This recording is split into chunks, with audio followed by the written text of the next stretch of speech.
He's not winning in Portland. It will not happen. He's been in Portland for how long making that same decision, right?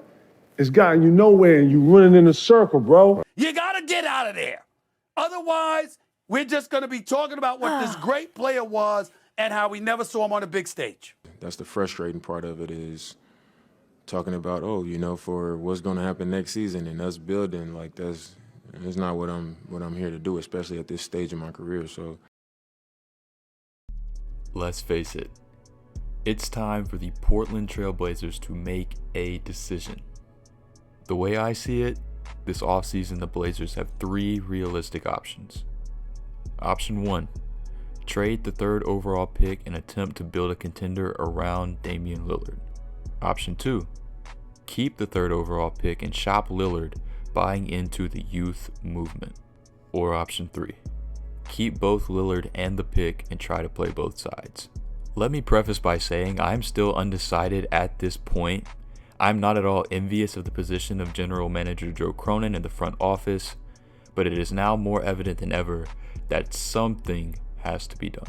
So we start with option number 1, which is the option the Blazers have chosen to exercise over the past year and a half, which is to build a contender around Damian Lillard.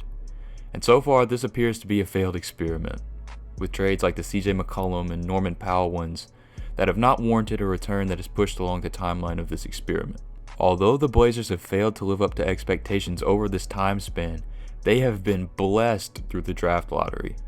Last year we saw them select Shaedon Sharpe with the 7th overall pick, who is now a guy that they believe in very much, and as much as to say he's not available in a potential package involving this year's 3rd pick that was gifted to the Blazers once again. So if we're talking an enticing package, what then would it be? It would have to be Anthony Simons. Simons would have to be the centerpiece of a trade.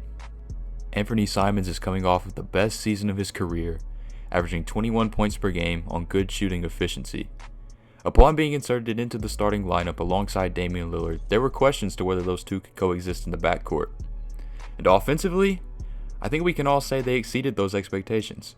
But of course, we know that hasn't equated to team success. So what's the problem?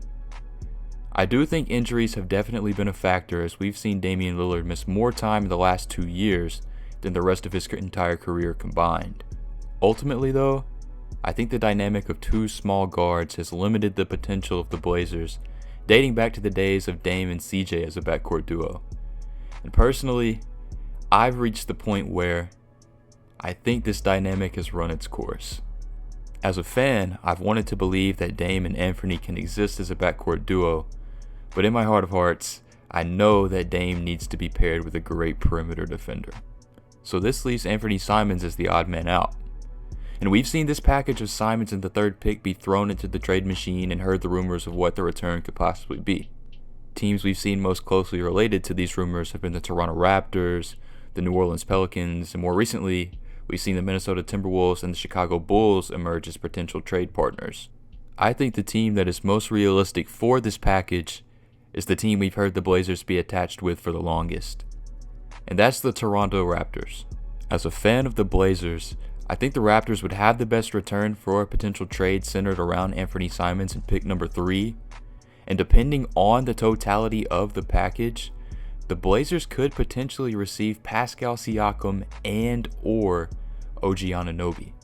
Let's face it, in the Damian Lillard era, the Blazers have been a horrible defensive team, and the addition of Siakam and or Anunoby would provide some much needed help on that end of the floor.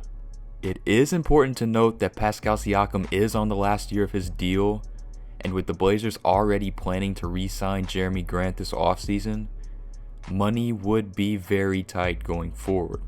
The New Orleans Pelicans have just recently been rumored to have a desire to move up to the top 3 in the draft, and it is believed that they would be willing to move on from Zion Williamson to make a deal happen.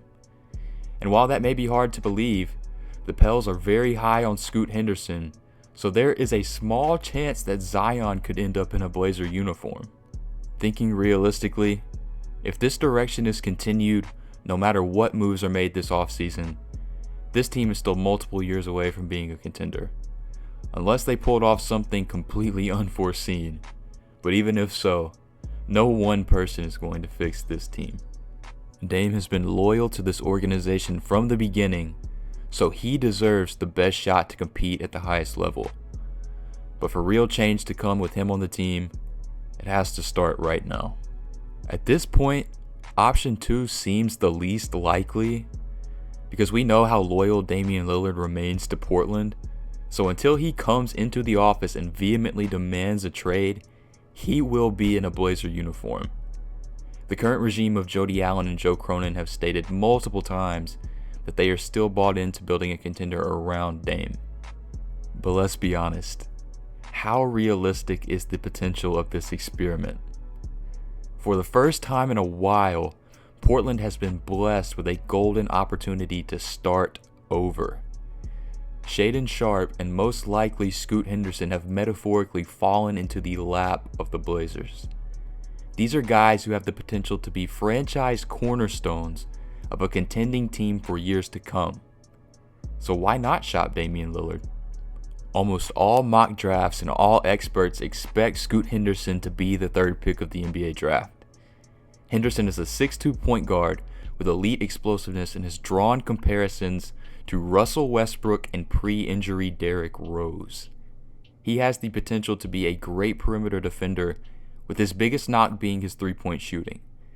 Even so, he shot 33% from 3 last year with the G League Ignite, a respectable mark, and Scoot has worked this offseason on his shot and vows that his shooting will not be his Achilles heel. He has all the makings of a star in this league, and his competitiveness is second to none in his class. And if this direction were decided upon, the potential return from a Damian Lillard trade would almost guarantee the Blazers 2 starter-level players and draft capital.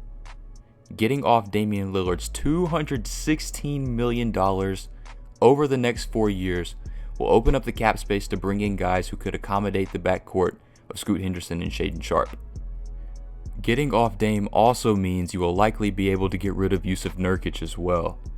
Nurkic signed a 4-year, $70 million contract last offseason, securing his future alongside Lillard in this current era. But since his catastrophic leg injury in 2019, Nurkic has been pretty underwhelming, especially as a defender and finisher at the rim. Moving on from Nurkic would open the spot for a younger big to run alongside the dynamic new backcourt. I think it's important to mention Chauncey Billups at this point of the video. A first-time head coach trying to lead a team to title contention is a tall task. And personally, I've always viewed Billups as a bridge coach in this current era, but if the Blazers did decide to go young, I could understand keeping him around a few more years to mentor those young guards. Chauncey has preached defense since his arrival in 2021, but in his first 2 seasons, the Blazers have finished 28th and 29th in defensive rating. I don't think this is solely Chauncey's fault, as he's been dealt a bad hand from the higher-ups, but at this moment, it is hard to believe that he will be the guy to lead the Blazers to contention. Dishing some of the guys who have contributed to the defensive incompetency could change the tides for this franchise. Scoot Henderson has superstar potential and would likely be the first overall pick if Victor Wembanyama wasn't in this class. This is the best chance the Blazers will likely get to move on from Damian Lillard. So for the first time, it is seriously worth considering blowing this thing up. The final option would be to pair the 3rd pick alongside Lillard, and I'm just going to be straight up and say that this would be delaying the inevitable. The deferring timelines of win now and rebuild would continue to be an issue going into next season, and I am not a fan of this potential experiment, but I will play devil's advocate and try to explore potential positives. It is believed by many that the Hornets are going to take Brandon Miller with the 2nd pick. Miller is a 6'9" forward with potentially great two-way ability, drawing comparisons to Paul George, and in theory, pairing Lillard with a guy like Miller will be ideal, but even if he were to fall to the Blazers at 3, it will take time for the rookie to reach that potential. Of course, Scoot Henderson would be next in line, but since the Blazers have so many small guards already, they could choose to draft someone bigger to fit alongside Dame. Amen Thompson, a 6'7" point forward from Lillard's hometown of Oakland, would be the guy that fits that mold. And like Henderson, Amen Thompson struggles to shoot efficiently, but his playmaking and defensive prowess more than make up for it. As undeniable as Scoot Henderson's talent is, it would not surprise me one bit if the Blazers decided to draft Amen Thompson at 3. Damian Lillard turns 33 in July, so his window probably won't be open for that much longer. It is important to note that he is coming off of his best statistical season, so in no way am I saying that once he reaches age 35, he's cooked.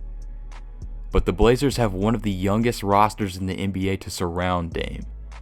And with limited cap space being a crutch, it is nearly impossible to believe the current core of the Blazers is good enough to bring home a championship. When I say delaying the inevitable, I'm also pointing to the fact that the Blazers will not be able to pay all the young guys and Lillard at the same time. Re-signing Jeremy Grant this offseason will likely cost around $25 to $30 million a season, and Shaedon Sharpe and this year's third pick will likely be up for big deals in the future as well. So eventually, the front office will be forced to choose a direction. And all signs point to this offseason potentially being make or break for Portland. But they can continue to drag this out and exist in mediocrity if they so choose. The shroud surrounding the Blazers organization starts from the top. From ownership, to the front office, to the coaching staff, down to the players. It's time to make something happen.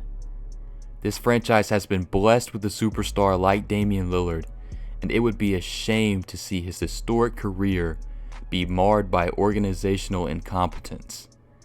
Nothing would make me happier as a Blazers fan than to see Dame lift the Larry O.B., but words need to transform into actions if that dream is going to turn into reality. So no more smoke and mirrors. Rip City, it's time. Thank you for watching, and leave a comment of what you think the Blazers should do this offseason. Signing out.